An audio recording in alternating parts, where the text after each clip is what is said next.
Breaking చూస్తున్నాం. Adilabad sitting MP Soyam Bapurao తీవ్ర నిరాశలో ఉన్నట్లు తెలుస్తోంది. బీజేపీ ప్రకటించిన సెకండ్ లిస్టులో ఆదిలాబాద్ సిట్టింగ్ సోయం బాపుకు కాదని మాజీ ఎంపీ గోడం నగేష్కు సీటు కేటాయించింది అధిష్టానం.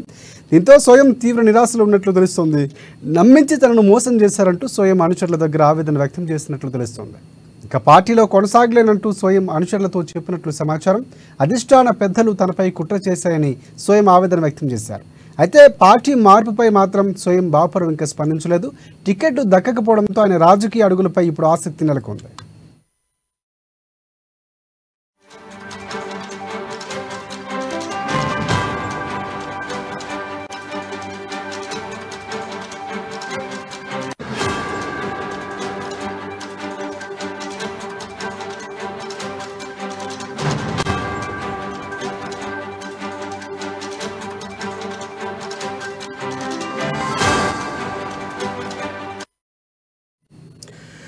బ్రేకింగ్ చూస్తున్నాం. ఆదిలాబాద్ సిట్టింగ్ ఎంపీ సోయం బాపురావు తీవ్ర నిరాశలో ఉన్నట్లు తెలుస్తోంది. బీజేపీ ప్రకటించిన సెకండ్ లిస్టులో ఆదిలాబాద్ సిట్టింగ్ సోయం బాపుకు కాదని మాజీ ఎంపీ గోడం నగేష్కు సీటు అధిష్టానం కేటాయించింది. దీంతో సోయం తీవ్ర నిరాశలో ఉన్నారు. నమ్మించి తనను మోసం చేశారని సోయం అనుచరుల దగ్గర ఆవేదన వ్యక్తం చేసినట్లు తెలుస్తోంది. ఇక పార్టీలో కొనసాగలేనంటూ సోయం అనుచరులతో చెప్పినట్లు సమాచారం. అధిష్టాన పెద్దలు తనపై కుట్ర చేశాయని సోయం ఆవేదన వ్యక్తం చేశారు. అయితే పార్టీ మార్పుపై మాత్రం సోయం బాపురావు స్పందించలేదు. ఇంకా టికెట్ దక్కకపోవడంతో ఆయన రాజకీయ భౌతికం ఇటువైపు అడుగులు పడుతుందో ఆసక్తిగా నెలకొంది.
బ్రేకింగ్ చూస్తున్నాం. ఆదిలాబాద్ సిట్టింగ్ ఎంపీ సోయం బాపురావు తీవ్ర నిరాశలో ఉన్నట్లు తెలుస్తుంది. బీజేపీ పార్టీ ప్రకటించిన సెకండ్ లిస్టులో ఆదిలాబాద్ సిట్టింగ్ సోయం బాపురావును కాదని మాజీ ఎంపీ గోడం నగేష్కు సీటు కేటాయించింది అధిష్టానం. దీంతో సోయం తీవ్ర నిరాశలో ఉన్నారు. నమ్మించి తనను మోసం చేశారని సోయం అనుచరుల దగ్గర ఆవేదన వ్యక్తం చేసినట్లు తెలుస్తుంది. ఇక పార్టీలో కొనసాగలేనంటూ సోయం అనుచరులతో చెప్పినట్లు సమాచారం. అధిష్టాన పెద్దలు తనపై కుట్రలు చేశారని సోయం ఆవేదన వ్యక్తం చేశారు. ఈ అంశానికి సంబంధించి పూర్తి అప్డేట్స్ అందించేందుకు మా రీజనల్ కోఆర్డినేటర్ సత్యనారాయణ మనకి ఫోన్ లైన్లో సిద్ధంగా ఉన్నారు. ఎస్ చెప్పండి సత్యనారాయణ, ప్రధానంగా అధిష్టానం తనపై కుట్రలు చేసింది పెద్దలు అని చెప్తున్నటువంటి పరిస్థితి కనిపిస్తుంది. స్థానికంగానే తనకి కుట్రలు జరిగినటువంటి పరిస్థితి అని మనకు తెలిసినటువంటి విషయం. దీనికి సంబంధించి పూర్తి అప్డేట్స్ ఏంటి చెప్పండి. Rajasekhar, good morning.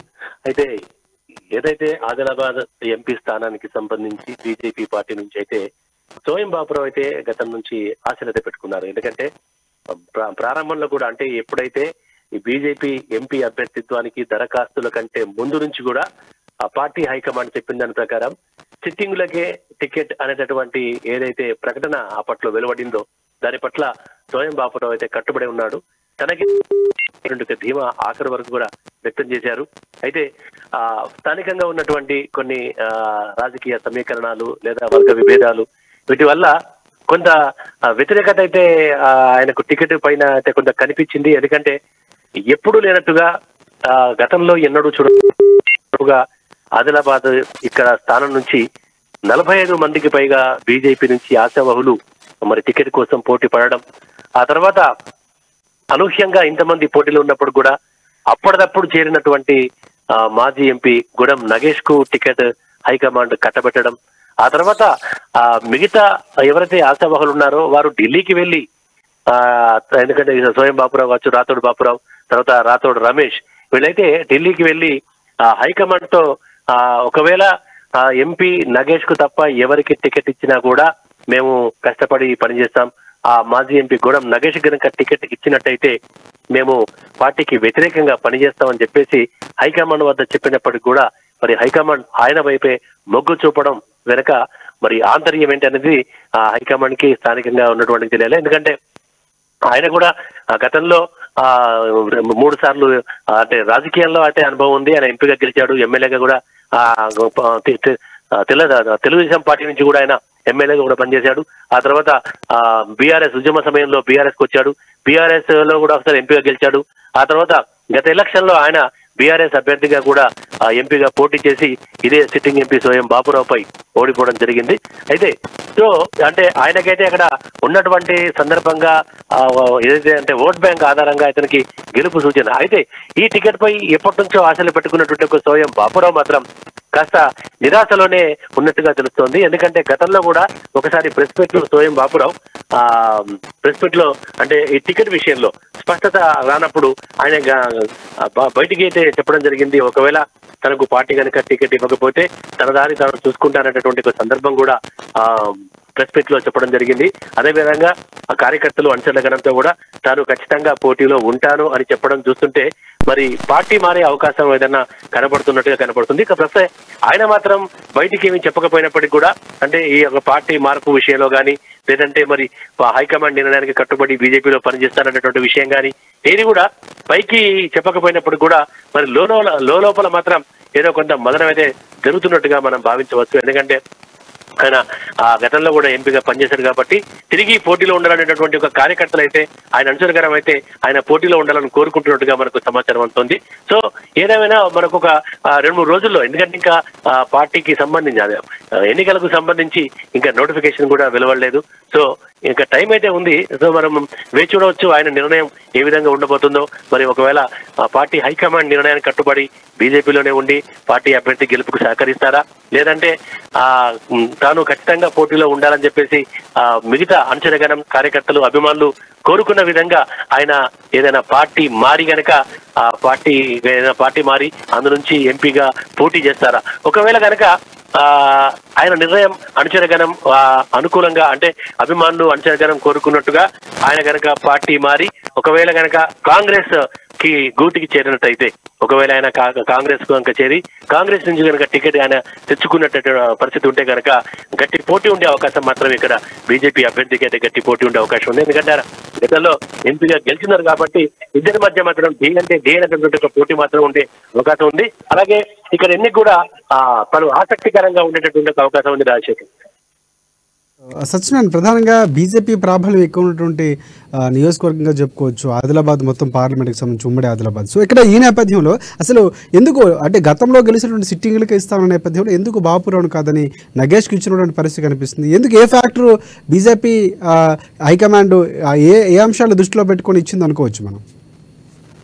అయితే స్థానికంగా ఆయన పైన కొన్ని వర్గాల్లో కొంత వ్యతిరేకత, అలాగే ఎప్పుడైతే ఇక్కడ ఆదిలాబాద్ స్థానంపై మన పాయల్ శంకర్ ఎమ్మెల్యేగా గెలిచిన తర్వాత ఆయనకే పార్లమెంట్ ఇన్ఛార్జ్ గా కూడా ఇవ్వడం జరిగింది.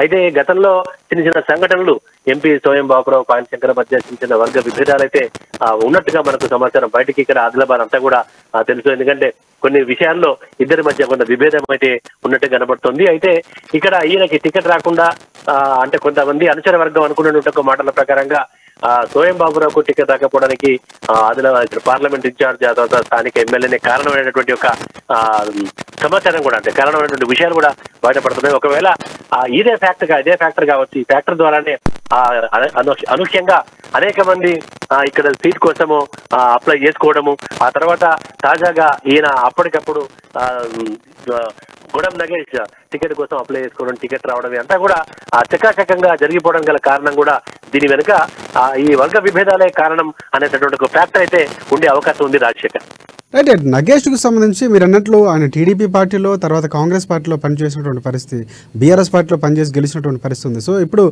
పూర్తిగా ఫ్యాక్టర్స్ చూసుకుంటే అంటే అధిష్టానం ఎందుకు మొగ్గు చూపించింది అనుకోవచ్చు. అంటే ఇక్కడ ఉన్నటువంటి ఫ్యాక్టర్స్ దీనిపై వ్యతిరేకత కొంత కారణమైతే ఆయన గెలుస్తారు ఎక్కడికెళ్ళా ఉన్నటువంటి నేపథ్యం వల్లే బీజేపీ పార్టీ ఆయన వైపు మొగ్గు చూపించింది అనుకోవచ్చు మనం.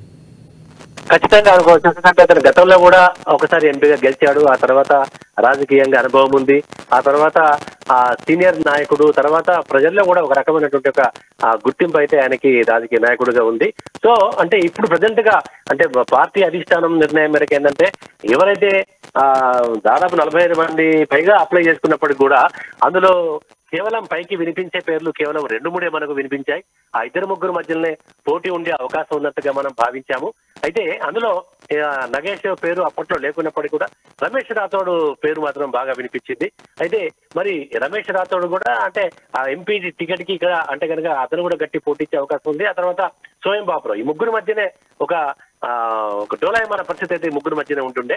కానీ ఇతనికి ఉన్నటువంటి ఒక వ్యతిరేక వర్గాల వారా లేదంటే రాజకీయ సమీకరణాలు అకస్మాత్తుగా మారిపోయి పార్టీ హైకమాండ్ అతని వైపు, ఎందుకంటే ఇక్కడ ఉన్నటువంటి ఒక ఎమ్మెల్యేలు కూడా ఇక్కడ గెలిచినటువంటి ఒక 4 ఎమ్మెల్యేలు, ఎందుకంటే ఆదిలాబాద్ పార్లమెంట్ పరిధి నుంచి అనూహ్యంగా 4 అసెంబ్లీ స్థానాలు ఆ పార్టీ కైవసం చేసుకోవడం, ఆ 4 ఎమ్మెల్యేలు కూడా ఇతర వైపే మొగ్గు చూపేటటువంటి ఒక అవకాశం ఉండడంతో హైకమాండ్, ఎందుకంటే నా ఎమ్మెల్యేలు గెలిచారు కాబట్టి ఇక వీళ్ళ అండతో అంటే ఏవైనా గెలిచిన ఎమ్మెల్యేల అండతో ఎంపీ కూడా గెలవడం చాలా సులువు.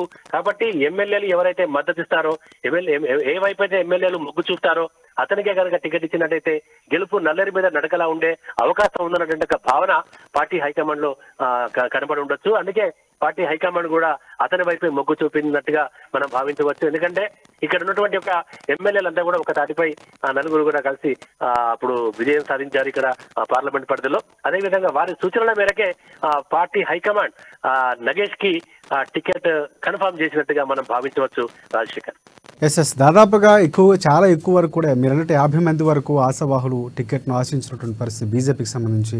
సో ప్రధానంగా ఇందులో రాథోడ్ బాపురావు కానీ లేకపోతే రమేష్ రాథోడ్కి సంబంధించి ఏమైనా పార్టీ మార్పు అవకాశాలు ఏమైనా కనిపిస్తున్నాయి? ఎందుకంటే కీలకంగా గతంలో సోయం బాపురావుకి సంబంధించి కంది శ్రీనివాస్ రెడ్డికి సన్నిహితంగా ఉన్నటువంటి పరిస్థితి. సో ఏమైనా ఆయన ఒకవేళ ప్రయత్నాలు చేస్తే కనుక కాంగ్రెస్ పార్టీకి వెళ్ళే అవకాశాలు ఎక్కువగా ఉన్నాయనుకోవచ్చు. మిగతా నేతలు ఏమైనా పార్టీ మారే అవకాశాలు కనిపిస్తున్నాయి? ఖచ్చితంగా అనుకోవచ్చు. ఎందుకంటే ఇప్పుడు ఒకవేళ కనుక ఇక్కడ కాంగ్రెస్ పార్టీ నుంచి చూస్తే కనుక ఒకప్పుడైతే ఇక్కడ అంటే పార్టీ హైకమాండ్ కూడా ఇక్కడ కాంగ్రెస్ పార్టీ నుంచి వెడమబొజ్జుని అంటే పరిశీలనలో కాంగ్రెస్ పార్టీ ఆదిలాబాద్ ఎంపీ అభ్యర్థి విషయంలో వెడమబొజ్జుని పార్టీ పరిశీలనలోకి తీసుకుంది అంటే దాని అర్థం ఇక్కడ అంటే ఎంపీ స్థానానికి పోటీ చేసేటటువంటి ఒక క్యాడర్ కలిగినటువంటి ఒక వ్యక్తులు లేనట్టుగానే హైకమాండ్ భావించే వెడమబొజ్జు పేరును పరిశీలనకు తీసుకున్నట్టుగా కనిపిస్తోంది.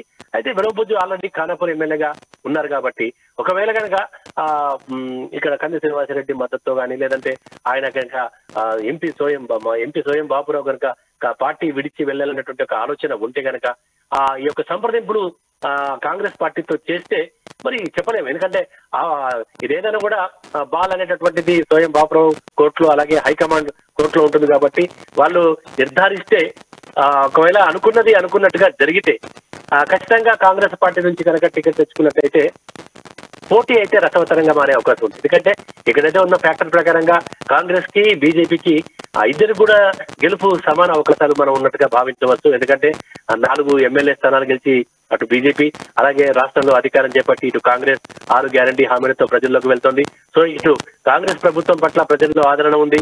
అలాగే 4 ఎమ్మెల్యే స్థానాలు గెలిచినటువంటి ఒక ధీమాతో బీజేపీ పార్టీ అయితే ఎన్నికలకు వెళ్తుంది. కాబట్టి 2 పార్టీల మధ్య కనుక ఒక సయోధ్య అంటే ఇక్కడ ఈ సోయం బాపురావు కాంగ్రెస్ పార్టీ మధ్య ఒక సయోధ్య కూడితే కంది శ్రీనివాసరెడ్డి ద్వారా కనుక ఆ యొక్క చేరిక కనుక అక్కడ వరకు అంటే హైకమాండ్ వరకు వెళ్ళి ఒకవేళ ఇది కనుక జరిగితే రసవత్తరంగా ఉండే అవకాశం ఉంది. అలాగే సోయం బాపురావు కూడా తాను పోటీలో నిలబడాలి అనేటటువంటి ఒక అభిమానుల కోరిక కూడా నెరవేరినట్టుగా మనం భావించవచ్చు Rajasekhar. Right thanks for updates Satyanarayana.